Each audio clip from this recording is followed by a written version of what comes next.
இப்ப கல்யாணம் முடிச்சு ஒரு பெண் வந்து புகுந்த வீட்டுக்கு போறாங்க. அப்ப அந்த புகுந்த வீட்ல வந்து ஏதாவது தப்பா நடக்குது அப்டின்னா வந்து உடனே இந்த பெண் வந்த நேரம் தான் சரியில்லன்னு சொல்றாங்க. இது எந்த அளவுக்கு உண்மை மேம்?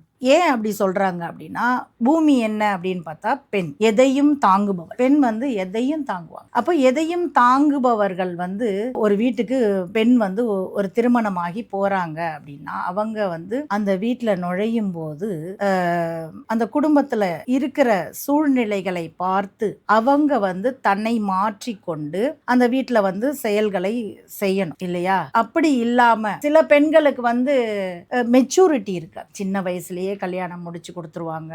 அவங்களுக்கு வந்து மெச்சூரிட்டி இல்லாம இருக்கும். அப்போ அவங்க வந்து அவங்கள வந்து அவங்க வீட்டு அந்த மாமியார் வீட்டில் வந்து முன்னாடி நல்ல விதமா பார்ப்பாங்க. பின்னாடி வந்து அந்த பெண்ணை வந்து புறம் பேசுவாங்க.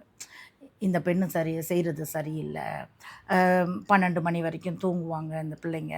இதெல்லாம் செய்யும் பொழுது நமக்கு அந்த வீட்டில் வந்து ஒரு நெகட்டிவ் எனர்ஜி வந்து அந்த வீட்டில் நிறைஞ்சி இருக்கும். அந்த நெகட்டிவ் எனர்ஜி ஆகப்பட்டது என்ன ஆகும் அப்படின்னா ஒரு கஷ்ட நிலைகளை கொடுக்கும். அதனால தான் வந்து ஒரு பெண் திருமணமாகி போனால் வந்து அந்த வீட்டில் இந்த மாதிரி ஆகுது அப்படின்னு சொல்கிறாங்களே தவிர ஜாதக ரீதியில் இந்த மாதிரி ஆகிறதுக்கான வாய்ப்புகள் கிடையாது.